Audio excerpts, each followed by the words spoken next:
Police stop a man who seems to be his deceased son. Sees what's on the dashboard in a few seconds, red and blue. Welcome to USA Stories channel.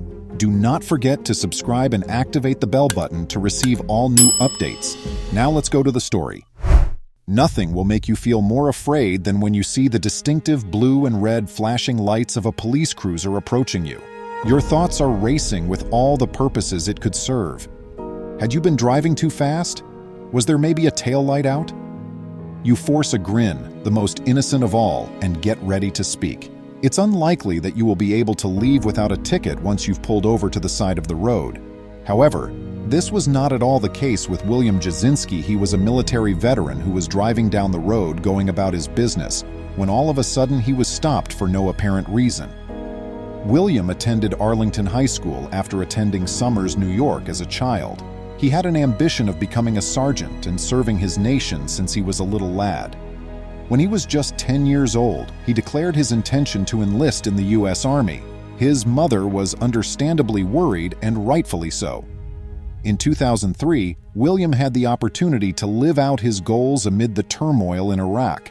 He was one among the 177,394 soldiers dispatched to the combat zone.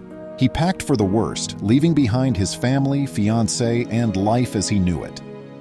In the hopes that he wouldn't be among the 4,000 people who never returned home, his family waited for him. William was fortunate enough to be sent home after just a year of duty, but he came back a different person. His life could never return to normal because of the impact of what he had witnessed during the war. His family persuaded him to go to counseling, and initially it appeared to be beneficial. However, William was unable to dispel the darkness that seems to follow him everywhere.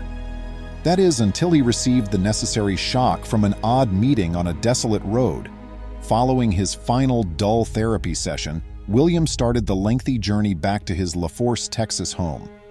He let his thoughts wander and placed his body on autopilot while keeping his eyes fixed on the white line. His wife and his daughter at home were on his mind. He didn't want to consider what might have happened if it weren't for them. It dawned on him then that the automobile in the rear had been pursuing him for some time. His gaze shot to the speedometer, and he exhaled a breath of relief to see that he wasn't inadvertently over the limit. He had made sure his lights were operational the day before, so there was no need for the cops to pursue him. Maybe he was simply being too cautious, he told himself. To be sure, though, a small voice in his head prodded him on. William signaled at the last possible moment, seeing his opportunity. He shifted into gear swiftly and veered off into a calmer route, paying close attention to the policeman in his rearview mirror.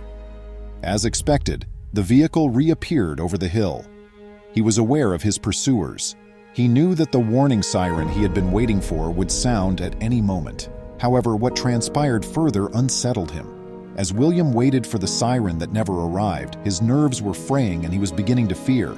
He understood from his years of military training that anticipation always causes less anxiety than waiting. After 5 minutes, nothing had changed.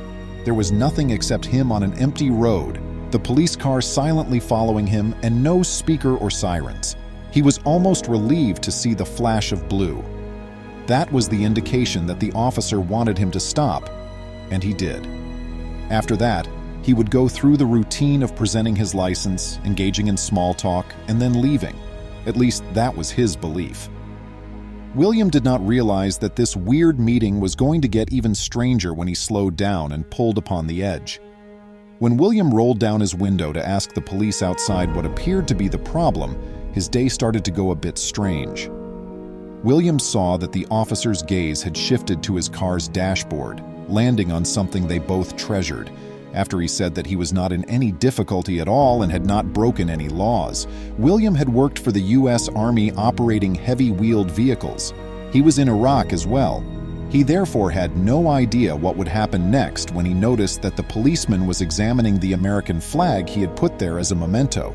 The cop only wanted to say thank you at first, but it developed into much more than that.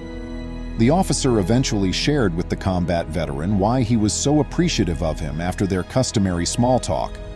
He started by inquiring about William's time there, and gradually the account that the unidentified officer related to him had a close relationship with all of William's experiences.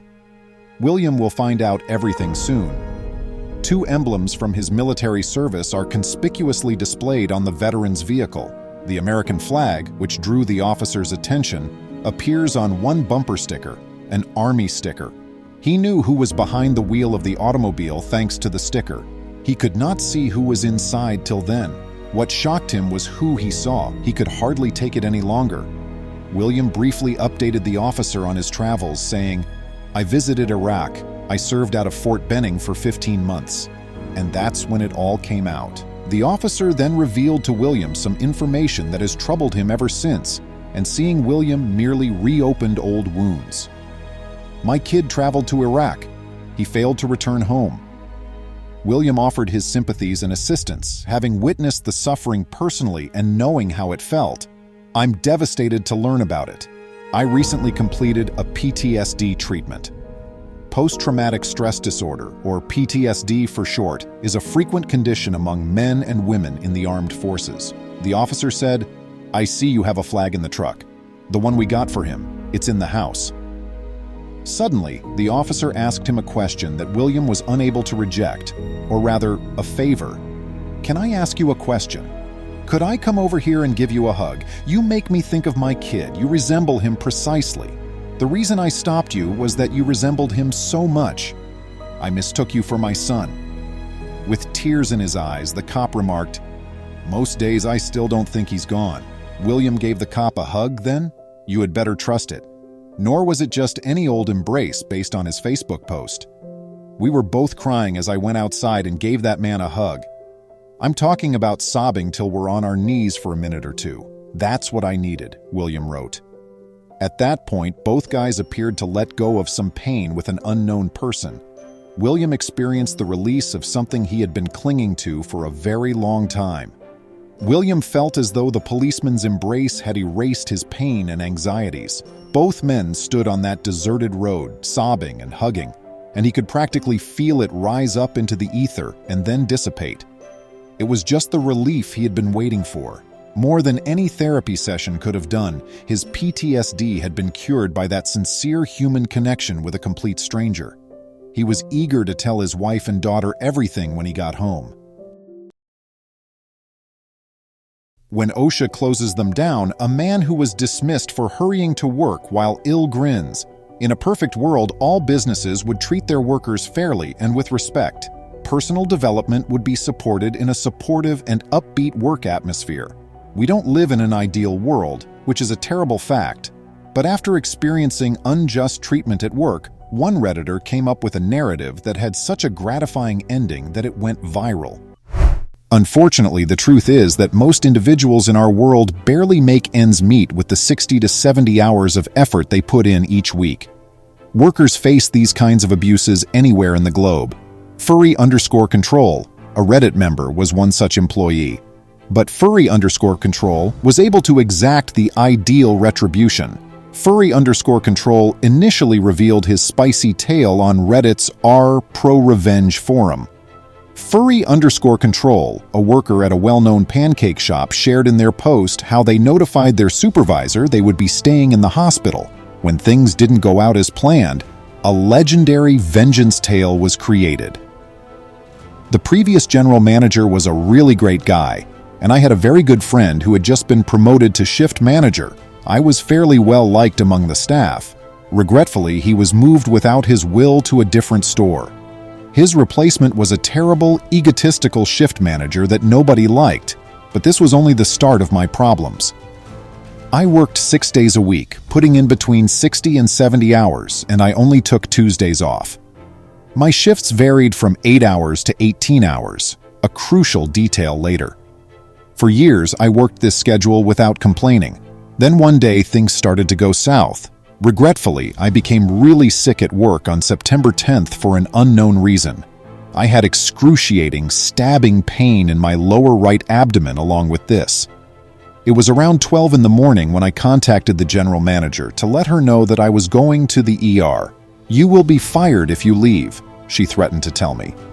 Since I was in desperate need of this employment at the time and didn't want to lose it, I made the decision to endure the worst possible pain. I kept track of the passing hours. I was eager for my shift to be over. It was terrible to work through the 2 hours I had left. When 2 in the morning finally arrived, I left work right away to visit the hospital. After arriving, I was brought to the hospital nearly right away since the results of the scan revealed that my appendix was inflamed. I informed the general manager over the phone that I was admitted to the hospital and that I will provide her with updates. I was very mistaken to believe that everything would be well as long as my supervisor was informed. Her answer? Can you find someone to cover your shift in the morning if you're going to try to get out of work? A few individuals? Recall that it was around 3:30 a.m. at this time. She asked me to cover my next shift, which was at 8 a.m. the next day. I received word a few hours later that I would require an appendectomy, which would happen early the next morning. I informed my manager over the phone after agreeing and signing the release. I informed her that I would notify her following surgery, even though I would not be able to work for at least a few days. It's crucial for her to know that I kept her updated during my whole absence. After receiving several allegations that I was lying, I even gave her a photo of myself sleeping in a hospital bed. If anyone is still interested, I still have the texts. The surgery proceeded without a hitch, but it was discovered that I had an appendix infection with gangrene that seemed to have spread. I ended up spending 2 full weeks in the hospital as a result of this. I drove to work almost immediately after being released from the hospital at midday to let them know I was okay to return and to give in a note from the hospital attesting to my presence. The regional manager was present, which surprised me. When I went in, the front desk was occupied with a talk between the regional and general managers. I told them I was okay to return to work and slipped the note toward them on the desk. The general manager gave me a really shocked expression. "I apologize, but you were fired for not calling or showing up for work for 2 weeks." I assured her that I had documentation and that I had kept her updated. With a tone of irritation, she interrupted me and promised to give me another chance. Fortunately, I had my friend the shift manager with me when I returned that evening to perform my shift. Along with teaching a person I had never seen before, I was also a floor supervisor and trainer, so this was not unusual. Later, when my buddy summoned me into the office, I found out that the reason I was rehired was solely to prevent me from suing for wrongful termination, and my successor was the one I was training right now.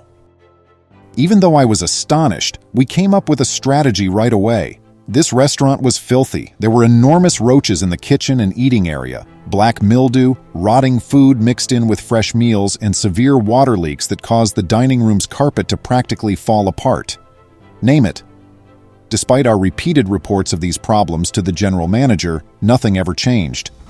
Using the justification that our labor was too high, my friend sent the trainee home, and I used the rest of my shift to take photographs of every continuous health code violation I saw.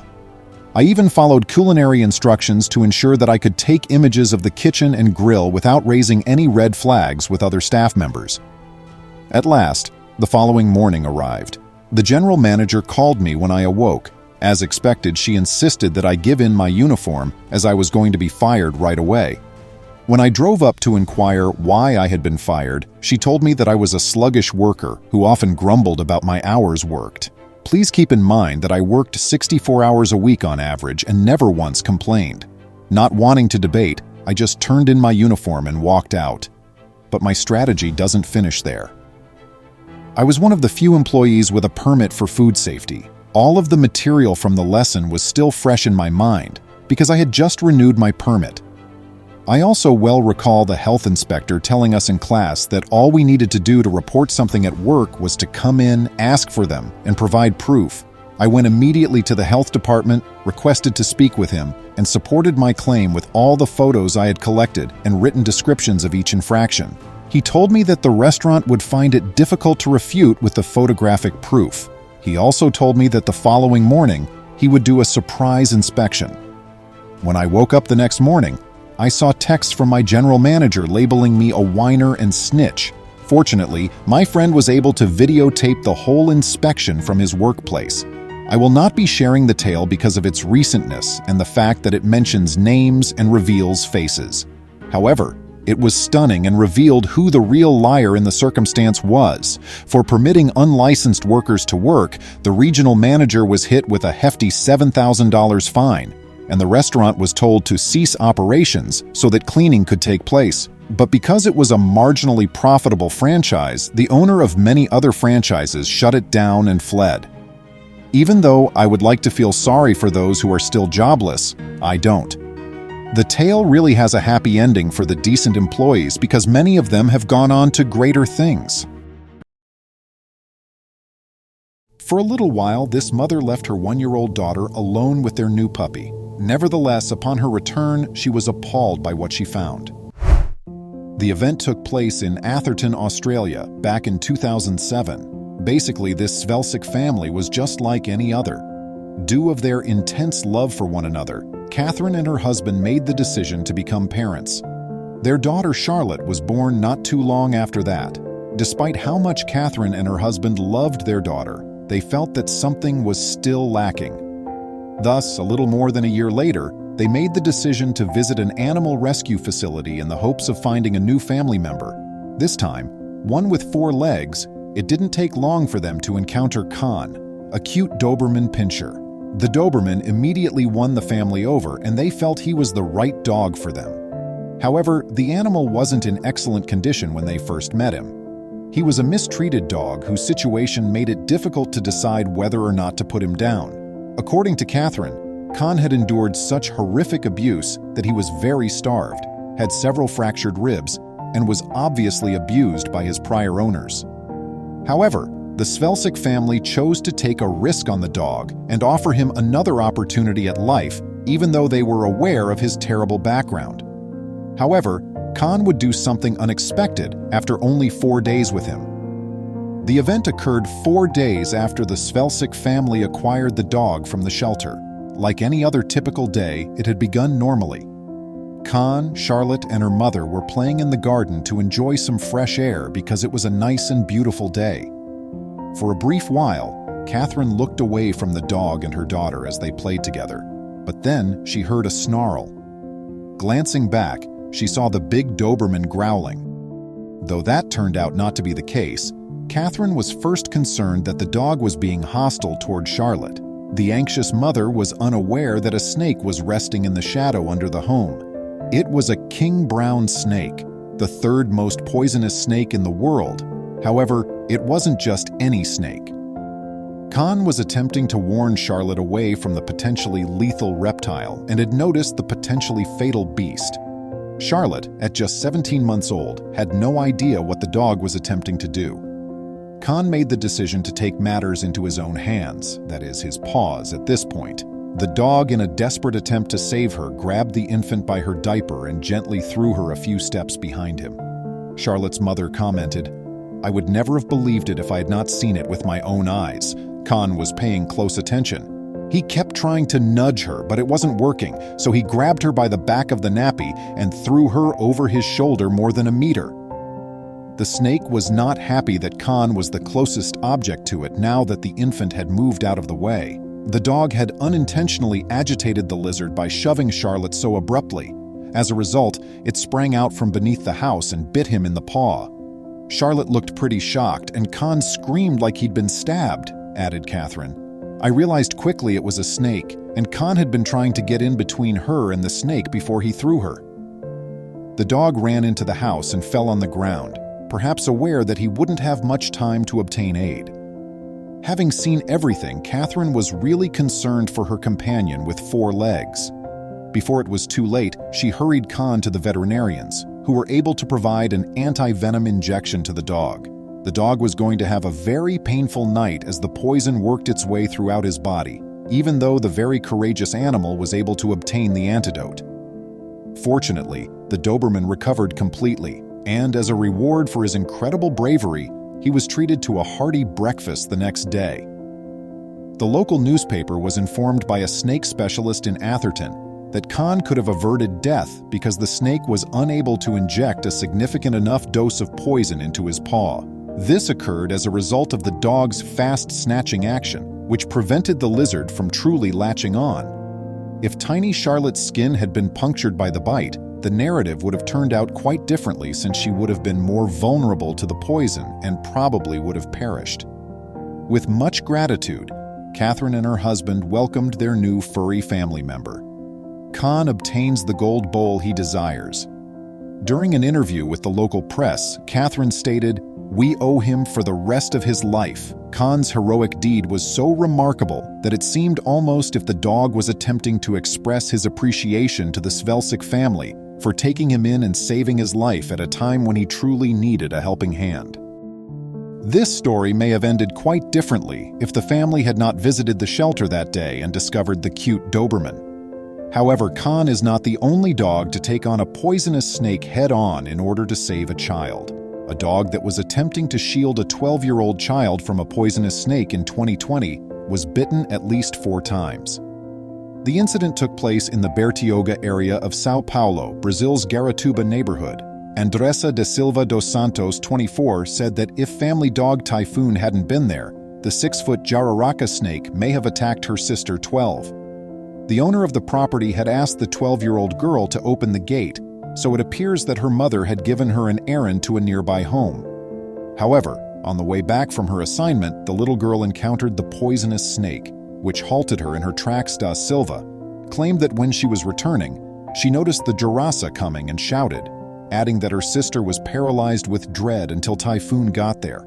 "All 4 of my mother's dogs followed, but only Typhoon confronted the snake. I believe he got bitten several times in his attempt to fight the Jararaca. The snake then slithered off, and Typhoon's terrified family hurried him to the closest veterinarian." Da Silva remarked, "The doctor even said that he wouldn't have survived if he had been my sister because the dog has much more resistance to the poison."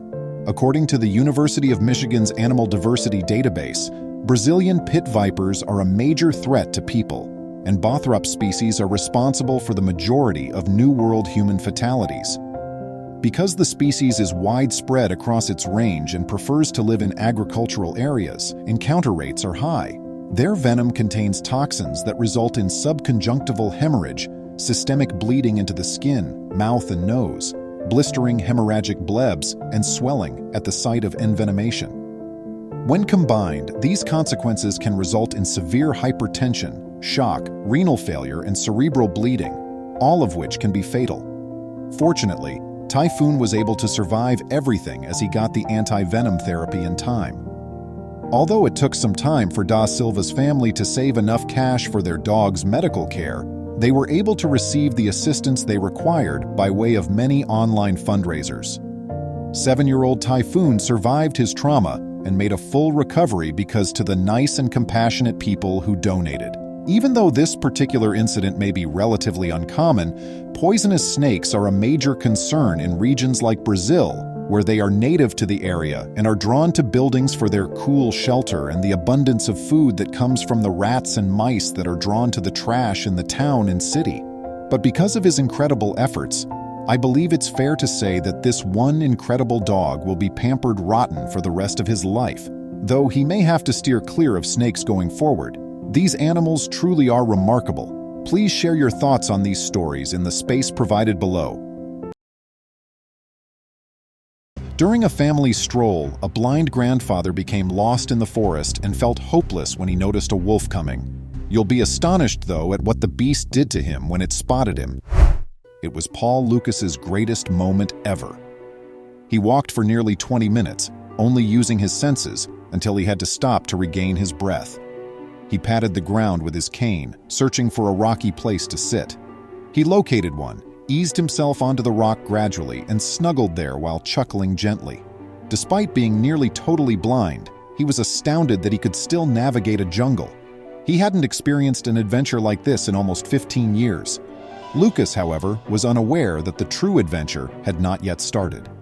He softly leaned his back on the rock and whistled his favorite song, not realizing the misery he had brought upon his son and son-in-law, or the horrible death that awaited him.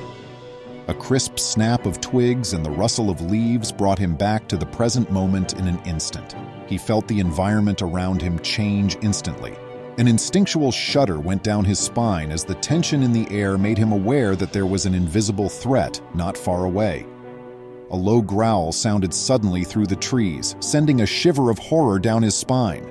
Lucas had a gut feeling that he wasn't alone, even if he couldn't see anything. A primitive sense alerted him to the impending threat of a predator. Paul Lucas stayed motionless, his heart racing from the adrenaline. All of his senses alerted to the thing that was pursuing him. With every second that went by, he could hear the gentle patter of paws on the woodland floor, and he prepared himself for what would surely happen. Then, as abruptly as it had started, the tension in the air subsided and was replaced by a distinct stillness that pervaded the woodland. Lucas held his breath, listening for any indication of the wolf's whereabouts, his heart thumping in his chest. The elderly man felt as though hours had gone before he finally heard the wolf's footsteps melting back into the forest's shadows and the soft rustle of leaves. Lucas let out a breath of relief, gently took up his cane, and turned away from the spot where the wolf had vanished. An increasing uneasiness gnawed at the corners of his mind as he walked more into the bush.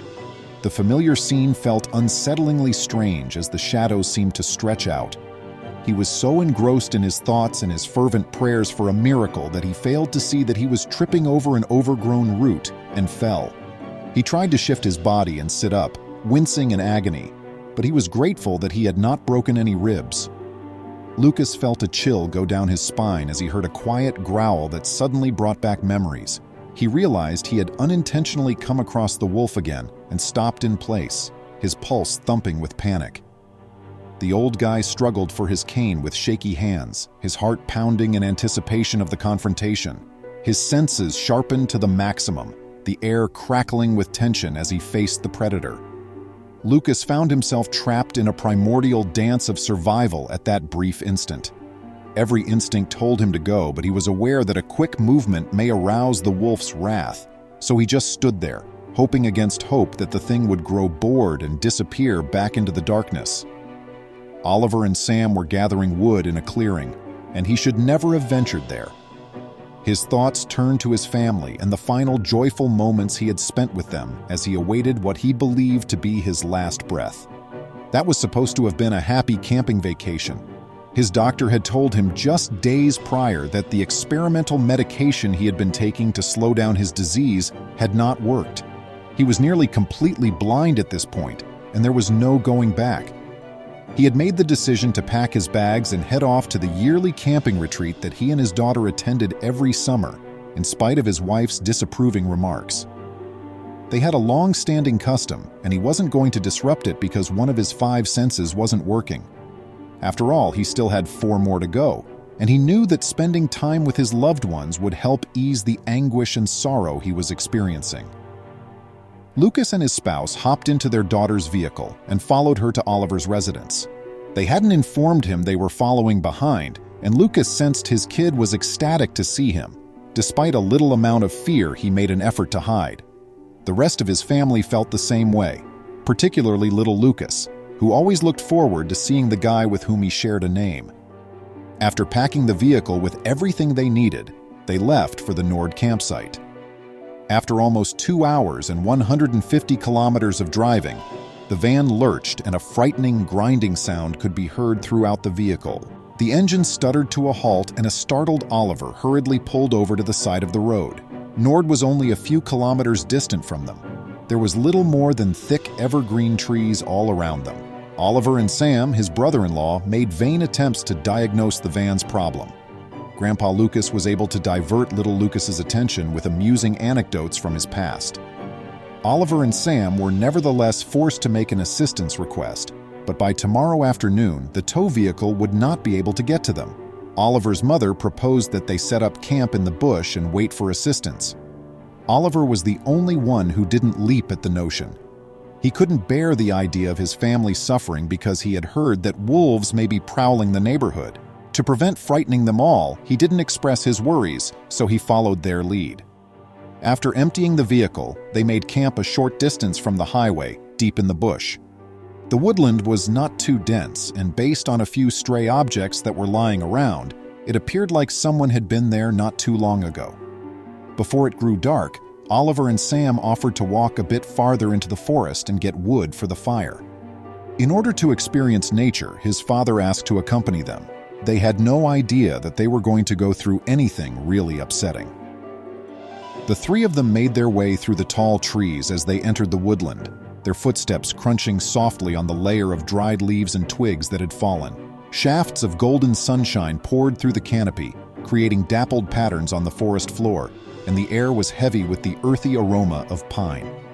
Oliver looked around with a sharp eye, seeing deadwood and fallen branches that would be ideal for starting their bonfire. He and his brother-in-law collected armfuls of dried branches and broke them into little pieces together. Oliver's father marveled at the peaceful beauty of their surroundings while they worked, taking in the sounds and scents of the woodland. Even though his vision was failing, he was remarkably acutely aware of everything else. He enjoyed being able to spend time in the great outdoors, taking in the clear mountain air and the bird song that reverberated through the foliage. Lucas grabbed his cane and hurriedly moved deeper into the trees without pausing for consideration. Oliver had barely picked up a small handful of wood when he noticed his father's last-place seat was suddenly silent.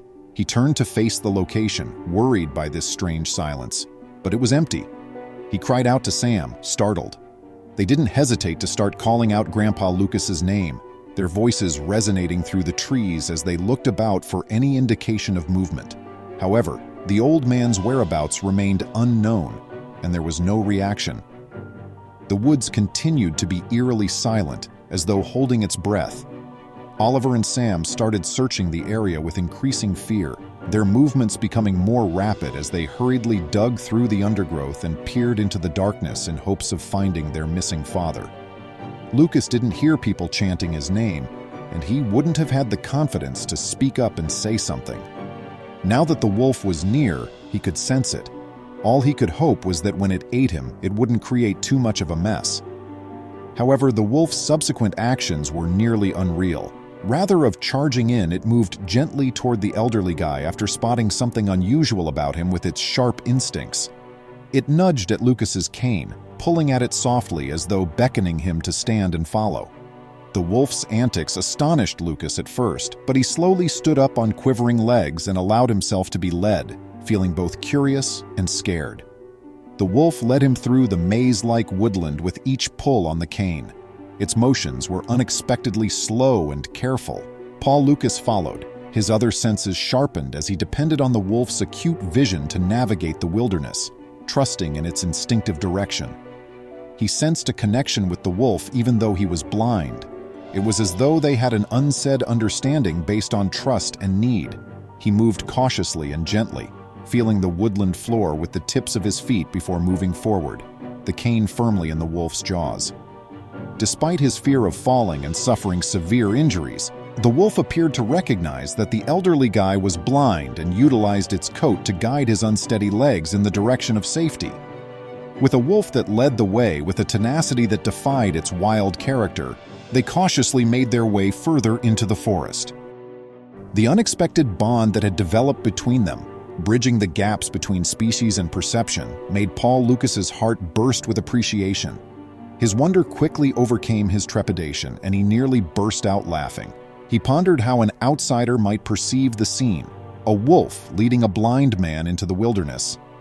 Oliver and Sam had absolutely no intention of laughing at that particular moment. Even if his family would have thought it was funny, Paul Lucas was no longer with them. How did that happen? They asked one another again. He was a cane-wielding blind man with unsteady legs who should have been simple to follow, and yet there was no trace of him anywhere, and it was getting close to nightfall. Oliver and Sam headed back to the family slowly and bitterly, dejected after spending hours looking for answers in the deep forest. They gathered the rest of the family and conveyed the terrible news, exhausted and dejected. A sense of hopelessness was the only thing keeping them from acting on their sense of powerlessness as they sat close together. They were stuck in a hopeless limbo, their vehicle still broken down and no way out of the jungle to get help. They clustered around their cell phone, which had spotty coverage, and made a concerted attempt to call for aid. They dialed numbers and texted into the blank, hoping that someone would answer and provide them with the much-needed assistance. However, as time went on, their dread of losing Lucas permanently increased due to the forest's solitude, but they didn't have to worry.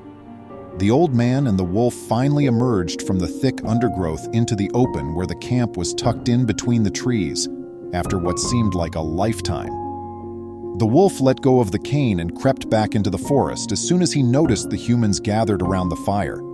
Lucas turned to wave to the beast, gave the blind guy one more glance, then spun around and said, "I'm back." Oliver was embraced by his family as they rushed to embrace him when they shot to their feet. They were overcome with conflicting feelings, concerned about the wolf's presence so near to the campground, perplexed by what they had just seen, and overall giddy from the adrenaline rush. They were incredibly pleased to find him safe and well, Oliver questioned, unable to form a coherent phrase. How? Still, Lucas got the picture, retorting, "The wolf gave me a ride." With hearts full of appreciation, his family marveled at the unexpected help they had gotten as they saw the magnificent monster vanish into the darkness. They also felt a great sense of relief. Though they were prepared for an adventure, what they just witnessed was truly miraculous and something they will never forget. What an unexpected story. Do you believe the wolf recognized the fear and helplessness of the elderly man? If you could feel danger but not see it, how would it make you feel? Leave a comment below to let us know. I appreciate your time and I hope to see you in the future video. Please remember to subscribe to our channel, give us a thumbs up and turn on the notification bell so you won't miss any of our videos. If you enjoyed the tale, the next video that plays on your screen will probably move you too.